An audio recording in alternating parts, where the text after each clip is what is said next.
जय हिंद दोस्तों। हिंदी पाठशाला के ऑडियो प्रोग्राम में आप सभी का स्वागत है। आज हिंदी पाठशाला आप सबके लिए अपने मुख्य विषय में संविधान के अनुसूची के विस्तृत वर्णन को लेकर के आया है। तो आइए आज हम देखते हैं भारतीय संविधान की अनुसूची में। जैसा कि आप लोग जानते हैं कि हमारे भारतीय संविधान में 12 अनुसूचियों का वर्णन किया गया है। तो प्रथम अनुसूची में हम देखते हैं कि कहा गया है इसमें भारतीय संघ के घटक राज्य और एवं संघ शासित क्षेत्रों का उल्लेख किया गया है। जैसा कि आप लोग जानते हैं पहले संघ शासित क्षेत्र जो थे वह 7 थे, लेकिन धारा 370 हटने के पश्चात हमारे यहाँ 9 संघ शासित क्षेत्र एवं 29 राज्यों का उल्लेख किया गया है। तो हम देखते हैं नोट में कि संविधान के 69वें संविधान संशोधन के द्वारा दिल्ली को राष्ट्रीय राजधानी क्षेत्र का दर्जा दिया गया। इसी तरह हम देखते हैं द्वितीय अनुसूची में, इसमें भारतीय राज्य व्यवस्था के विभिन्न पदाधिकारियों जैसे कि राष्ट्रपति, राज्यपाल, लोकसभा के अध्यक्ष और उपाध्यक्ष, राज्यसभा के सभापति एवं उपसभापति, विधानसभा के अध्यक्ष और उपाध्यक्ष, विधान परिषद के सभापति एवं उपसभापति, उच्चतम न्यायालय और उच्च न्यायालयों के न्यायाधीश और भारत के नियंत्रक, महालेखा परीक्षक आदि को प्राप्त होने वाले वेतन, भत्ते और पेंशन आदि का उल्लेख किया गया है। तो आपने देखा कि द्वितीय अनुसूची में पदाधिकारियों के वेतन, भत्ते एवं पेंशन संबंधित बातों का उल्लेख किया गया है। तृतीय अनुसूची में देखते हैं कि इसमें पदाधिकारियों को शपथ ग्रहण जो है कराने का उल्लेख किया गया है। इसमें जो है मंत्री, उच्चतम एवं उच्च न्यायालय के न्यायाधीश द्वारा पद ग्रहण करने के समय ली जाने वाली शपथ का उल्लेख किया गया है कि किस प्रकार शपथ ली जाएगी और किन किन बातों को उस शपथ में उल्लिखित किया जाएगा। उसके बाद हम देखते हैं चौथी अनुसूची। चौथी अनुसूची में बात किया गया है राज्यों एवं संघीय क्षेत्रों की राज्यसभा में प्रतिनिधित्व का विवरण। इसमें बतलाया गया है जो संघीय क्षेत्र हैं एवं राज्य हैं उनके राज्यसभा में जो प्रतिनिधित्व किए गए हैं उनका विवरण। और पांचवी अनुसूची में हम देखते हैं कि अनुसूचित क्षेत्रों और अनुसूचित जनजातीय क्षेत्रों के प्रशासन और नियंत्रण के बारे में उल्लेख किया गया है। उसके बाद छठी अनुसूची में आप जानते हैं इसमें असम, मेघालय, त्रिपुरा और मिजोरम राज्य के जनजातीय क्षेत्रों के प्रशासन के बारे में प्रावधान किया गया है। फिर आती है सातवीं अनुसूची जो कि बहुत ही परीक्षा की दृष्टि से अगर देखा जाए प्रतियोगी परीक्षाओं की दृष्टि से तो बहुत ही महत्वपूर्ण पक्ष है। इसमें केंद्र एवं राज्य के बीच शक्तियों के बंटवारे के बारे में दिया गया है तथा इसी अनुसूची में सरकारों द्वारा शुल्क एवं कर लगाने के अधिकारों का उल्लेख भी किया गया है। इसके अंतर्गत हम देखते हैं कि 3 सूचियां आती हैं, संघ सूची, राज्य सूची एवं समवर्ती सूची। तो संघ सूची में जो है इस सूची में दिए गए विषयों पर केंद्र सरकार कानून बनाती है। संविधान के लागू होने के समय इसमें 97 विषय थे और आज वर्तमान में कितने विषय हैं? 100 विषय हैं। इसके बाद ही हम देखते हैं राज्य सूची। इस सूची में दिए गए विषय पर राज्य सरकार कानून बनाती है। राष्ट्रीय हित से संबंधित होने पर केंद्र सरकार भी कानून बना सकती है। संविधान के लागू होने के समय इसके अंतर्गत 66 विषय थे, लेकिन आज वर्तमान में 61 विषय हैं। समवर्ती सूची जो कि बहुत ही महत्वपूर्ण है, इसमें संघ एवं राज्य सूची दोनों का वर्णन किया गया है। समवर्ती सूची इसके अंतर्गत दिए गए विषय पर केंद्र एवं राज्य दोनों सरकारें कानून बना सकती हैं, परंतु कानून के विषय समान होने पर केंद्र सरकार द्वारा बनाया गया कानून ही मान्य होता है। राज्य सरकार द्वारा बनाया गया कानून केंद्र सरकार के कानून बनाने के साथ ही समाप्त हो जाता है। तो यहाँ पर जो कानून है वह दोनों बना सकते हैं, लेकिन कानून समान होने पर शक्ति किसके पास होगी? केंद्र सरकार के पास। अगर वह केंद्र सरकार कानून बनाती है तो उसी समय राज्य सरकार द्वारा बनाया गया कानून समाप्त हो जाता है। तो संविधान के लागू होने के समय समवर्ती सूची में 47 विषय थे और वर्तमान में आज 52 विषय हैं। इसमें हम देखते हैं कि समवर्ती सूची का जो प्रावधान है पहले वह जम्मू कश्मीर राज्य के संबंध में नहीं था, लेकिन आज धारा 370 हटने के पश्चात जो है यह वहाँ भी लागू होगा। 8वीं अनुसूची, इसमें भारत की भाषाओं का वर्णन किया गया है। जैसा कि आप जानते हैं कि भारत में 22 भाषाओं का उल्लेख किया गया है। मूल रूप से 8वीं अनुसूची में 14 भाषाएं थी। 1967 ईस्वी में 21वें संविधान संशोधन में जो है किसको जोड़ा गया? सिंधी को। 1992 में 71वें संविधान संशोधन में कोंकणी, मणिपुर एवं नेपाली को 2003 ईस्वी में, 92 संविधान संशोधन में मैथिली, संथाली, डोंगरी एवं बोडो को 8वीं अनुसूची में शामिल किया गया। इसके साथ देखते हैं हम 9वीं अनुसूची। 9वीं अनुसूची में जो है संविधान द्वारा प्रथम संविधान संशोधन किया गया 1951 में, और इसके अंतर्गत जो है राज्य द्वारा संपत्ति के अधिग्रहण की विधियों का उल्लेख किया गया है। इस अनुसूची में सम्मिलित विषयों को न्यायालय में चुनौती नहीं दी जा सकती है। जैसा कि आप लोग जानते हैं कि अगर मूल अधिकारों का हनन किसी भी व्यक्ति द्वारा किया जा रहा है, सरकार द्वारा किया जा रहा है, तो आप उसके बचाव में सुप्रीम कोर्ट जा सकते हैं। लेकिन यहाँ पर राज्य द्वारा भूमि के संपत्ति के अगर अधिग्रहण किया जाता है तब जो है आप भी न्यायालय में चुनौती नहीं दे सकते हैं। लेकिन वर्तमान में इस अनुसूची में 284 अधिनियम है। अब हम देखते हैं कि कब इसे चुनौती दी जा सकती है। अब तक यह मान्यता थी कि संविधान की 9वीं अनुसूची में सम्मिलित कानूनों की न्यायिक समीक्षा नहीं की जा सकती है, लेकिन 11 जनवरी 2007 के संविधान पीठ के एक निर्णय द्वारा यह स्थापित किया गया कि 9वीं अनुसूची में सम्मिलित किसी भी कानून को इस आधार पर चुनौती दी जा सकती है कि वह मौलिक अधिकारों का उल्लंघन करता है तथा उच्चतम न्यायालय इन कानूनों की समीक्षा कर सकता है। तो आपने देखा कि किन कंडीशन पर, किन शर्त में या किन स्थितियों में हम 9वीं अनुसूची में जो प्रावधान है उसके संबंध में हम उच्चतम न्यायालय जा सकते हैं।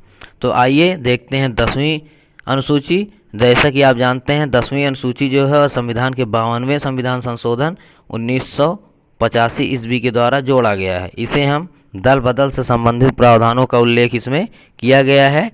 जैसा कि आप जानते हैं अभी वर्तमान में ही अभी कुछ दिन पहले हमारे कांग्रेस के नेता ज्योतिरादित्य सिंधिया जी ने इसी कानून के तहत जो है दल बदल कानून के तहत ही अपने कांग्रेस पार्टी को छोड़ते हुए उन्होंने भाजपा को ज्वाइन कर लिया। तो वह उन्होंने किस कानून के अंतर्गत किया? दल बदल से संबंधित जो प्रावधान है उनके कानून के दायरे में। 11वीं अनुसूची जो है वह हमें कहाँ जो है किसके बारे में बताती है? पंचायती राज के बारे में। और यह कब जोड़ा गया? 73वें संविधान संशोधन 1993 के द्वारा जोड़ा गया है। इसमें जो ग्राम प्रधान होता है वह पंचायत में जो है गांव का प्रमुख होता है और एक सचिव होते हैं किसी भी गांव के, और उसे जो प्रधान होता है उसे 29 विषय प्रदान किए गए हैं किसके द्वारा? 11वीं अनुसूची के द्वारा। इसी के साथ ही 12वीं अनुसूची, यह अनुसूची जो है वह संविधान में 47वें संविधान संशोधन 1993 के द्वारा जो है जोड़ा गया है। इसमें शहरी क्षेत्र की स्थानीय स्वशासन संस्थाओं को कार्य करने के लिए 18 विषय प्रदान किए गए हैं। तो इस तरह हम लोगों ने देखा कि अनुसूची में किन किन चीज़ों का वर्णन किया गया है और किन किन क्षेत्रों में संघ को शक्ति दी गई है, किन किन क्षेत्रों में राज्य को शक्ति दी गई है, एवं कब जो है किन सूची में हम उच्चतम न्यायालय एवं उच्च न्यायालय के न्यायाधीश को शपथ दिलाते हैं, किसमें जो है पदाधिकारियों के वेतन संबंधी बात की गई है। सभी का वर्णन हमारे 12वीं जो 12 अनुसूचियां हैं उनमें किया गया है। अब आइए हम देखते हैं कि किस प्रकार इसको हम लोग याद रख सकते हैं कि अगर हमको कहीं भी प्रतियोगी परीक्षाओं में याद रखना हुआ तो किस प्रकार हम इसको सरल तरीके से याद रख सकते हैं कि कभी नहीं भूलें। तो बात की जा रही है भारतीय संविधान के अनुसूची की। तो देखिए पहले अनुसूची में क्या कहा गया है? राज्य और संघ शासित क्षेत्र। तो आज समझते हैं कि हमारा जो भारत है वह एक लोकतंत्रात्मक गणराज्य है जहाँ पर 29 राज्य एवं 9 केंद्र शासित प्रदेश हैं या संघ शासित क्षेत्र हैं। उसके बाद अब देखिए यहाँ पर राज्य होगा, जहाँ पर संघ शासित क्षेत्र होंगे, उसमें कार्य करने के लिए कौन होंगे? पदाधिकारी होंगे। तो पदाधिकारी किस में आएंगे? द्वितीय अनुसूची में। तो द्वितीय अनुसूची में जब पदाधिकारी आएंगे तो उनको भाई काम करेंगे तो वेतन की आवश्यकता होगी, तो उन्हें वेतन एवं भत्ता और पेंशन की भी दिया जाएगा। तो आपने देखा संघ पहली अनुसूची में राज्य और संघ की बात की गई, दूसरे में उनमें कार्य करने के लिए पदाधिकारियों के वेतन संबंधी बात की गई है, और तीसरे में जो पदाधिकारी हैं और चाहे वह राजनीतिक पदाधिकारी हो या प्रशासनिक पदाधिकारी, उनके पद ग्रहण संबंधित जो प्रावधान है वह किस में किया गया है? तृतीय में। तो राज्य हुआ, राज्य में काम करने वाले कर्मचारी हुए और कर्मचारी को पद ग्रहण करने के समय शपथ दिलाने का प्रावधान भी किया गया है। उसके बाद हम देखते हैं कि हमारे यहाँ राज्य एवं संघ शासित क्षेत्रों में एक राज्यसभा होता है जिसमें प्रतिनिधि चुनकर जाते हैं। तो इसमें जो है चौथी अनुसूची में कार्य करने के लिए जो प्रतिनिधि होते हैं उनका विवरण किया गया है। किसमें? चौथी अनुसूची में। तो पहले में राज्य हुआ, दूसरे में पदाधिकारी हुए, पदाधिकारी को जो है अपने पद को ग्रहण करने के लिए शपथ लिए, शपथ लेने के बाद वह राज्यसभा में जो प्रतिनिधित्व हैं वह कैसे हैं, किन क्षेत्रों से हैं, उनके ऊपर क्या क्या जो है उनके अंदर गुण है, उन सब का वर्णन चौथी में किया गया है। उसके बाद आप जानते हैं कि हमारे यहाँ विभिन्न जाति धर्म के लोग रहते हैं विभिन्न विभिन्न क्षेत्रों में। तो छठवीं अनुसूची में जो है जनजातीय क्षेत्रों के लिए जो है, जैसे कि जानते हैं आप ओबीसी, एससी, एसटी, जर्नल, तो उसी प्रकार जनजातीय जो हमारे यहाँ एससी और एसटी के लोग होते हैं उनके बारे में भी प्रावधान किया गया है। तो जो हमारे यहाँ पाँचवीं अनुसूची है उसमें अनुसूचित क्षेत्रों और अनुसूचित जनजातीय क्षेत्रों के प्रशासन और उन पर नियंत्रण रखने के बारे में उल्लेख किया गया है। तो उसके बाद फिर कुछ विशेष ऐसे क्षेत्र हैं जहाँ पर खाली जनजातीय क्षेत्र के लोग रहते हैं, उनके लिए भी उल्लेख किसमें किया गया है? छठी अनुसूची में। छठी अनुसूची में क्या बताया गया है कि असम, मेघालय, त्रिपुरा, मिजोरम राज्य के जो जनजातीय क्षेत्र के लोग हैं उनके प्रशासन के बारे में प्रावधान किया गया है, किस प्रकार उनके ऊपर जो है प्रशासन का नियंत्रण रहे और किस प्रकार उनकी सहायता की जाए, क्योंकि वह एक शेड्यूल्ड ट्राइब में आते हैं। उसके बाद हमारे यहाँ सातवीं अनुसूची। सातवीं अनुसूची में आप जानते हैं कि 3 प्रकार की सूचियों का उल्लेख किया गया है, क्योंकि हमारे यहाँ राज्य एवं संघ शासित 2 तरह के क्षेत्र हैं और दोनों को जो है अलग अलग शक्ति प्रदान की गई है, इसलिए इसमें शक्तियों का बंटवारा भी हुआ है और कि जो है राज्य सरकार और केंद्र सरकार किन किन क्षेत्रों के द्वारा जो है शुल्क एवं कर लगाएगी, क्योंकि आप जान किसी भी राज्य को या किसी भी राष्ट्र को चलाने के लिए रुपए की भी आवश्यकता होती है। तो रुपया कहाँ से आएगा? हम ही लोगों से आएगा। तो इसीलिए उन्होंने 3 सूचियों का भी बंटवारा किया है। अब क्या हुआ? पैसा हो गया, सब कुछ हो गया 7वें तक। तो उसके बाद फिर आया 8वीं अनुसूची। तो 8वीं अनुसूची में भाषा। आप जानते हैं कि भाषा के बिना जो है कोई भी राष्ट्र अपना विकास नहीं कर सकता है। किसी भी राष्ट्र की जो है एक मूल भाषा होती है जिसे हम राष्ट्रभाषा के नाम से जानते हैं। तो उसका प्रावधान किस में किया गया? 8वें अनुसूची में। फिर आ गया है संपत्ति के अधिग्रहण का। आप ये भी जानते हैं कि सरकार द्वारा संपत्ति का अधिग्रहण किया जाता है, तो वह किस में आ गया? फिर 9वीं अनुसूची में। 9वीं के बाद फिर 10 की बात आ जाएगी। तो जब भूमि अधिग्रहण हो गया तो फिर क्या होता है कभी कभी कि सत्ता में जब परिवर्तन हो जाता है तो कुछ नेताओं द्वारा अपने जो पार्टियां होती हैं उनको छोड़ करके जो सत्ता पक्ष होता है उनमें शामिल हो जाते हैं। तो उनके लिए भी कौन सा कानून लाया गया? 10 के द्वारा, अनुसूची 10 के 10वीं अनुसूची के द्वारा दल बदल कानून। उसके अंतर्गत वह अपनी पार्टी से किसी अन्य पार्टी को भी में चले जा सकते हैं। उसके बाद फिर अपने यहाँ स्थानीय स्वशासन की बात की जाती है, जिसमें 2 प्रकार के शासन की व्यवस्था है। पहला पंचायती राज, दूसरा नगर पंचायत। आप जानते हैं जिला स्तर पर नगर पंचायत, गांव स्तर पर जो है ग्राम पंचायत। तो 11वीं अनुसूची में ग्राम पंचायत का वर्णन किया गया है, जिसमें जो है यह 73वें संविधान संशोधन द्वारा जोड़ा गया है। इसमें जो ग्राम प्रधान होता है उसको कितने विषय दिए गए हैं? 29 विषय। और जो 12वां जो अनुसूची है उसमें नगर पंचायत की बात की गई है। और नगर पंचायत आप जानते हैं 74वें संविधान संशोधन 1993 द्वारा जोड़ा गया है। इसमें जो नगर अध्यक्ष होता है, नगर पंचायत अध्यक्ष होता है, उसे 18 विषय प्रदान किए गए हैं जिसके द्वारा वह अपने राष्ट्र का विकास कर सकता है।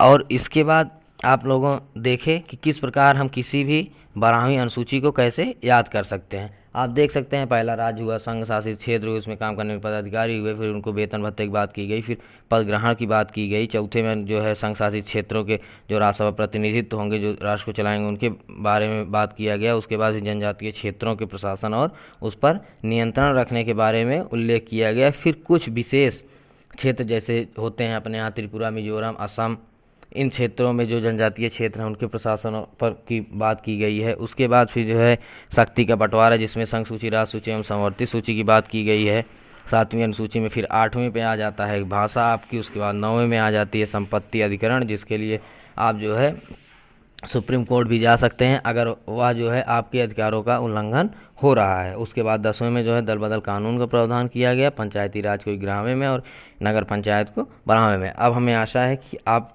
इन सबको अच्छे से समझ गए होंगे। आपको अगर इसके बाद हम आपसे बात करेंगे जो है संविधान के बारे में ही। आपने अब यहाँ देखा, उसके बाद अब हम देखेंगे आने वाले जो हमारा अगला ऑडियो प्रोग्राम होगा उसमें जो है हम आप सबके लिए संविधान के जो भाग हैं, अनुच्छेद हैं, उनके बारे में बताने का प्रयास करेंगे। धन्यवाद दोस्तों। आप ऐसे ही हमारे चैनल को सब्सक्राइब करते रहिए, शेयर करते रहिए। हम आप सबके लिए ऐसे ही नए नए विषयों को लाते रहेंगे और आपको पढ़ने में सहायता करते रहेंगे। धन्यवाद।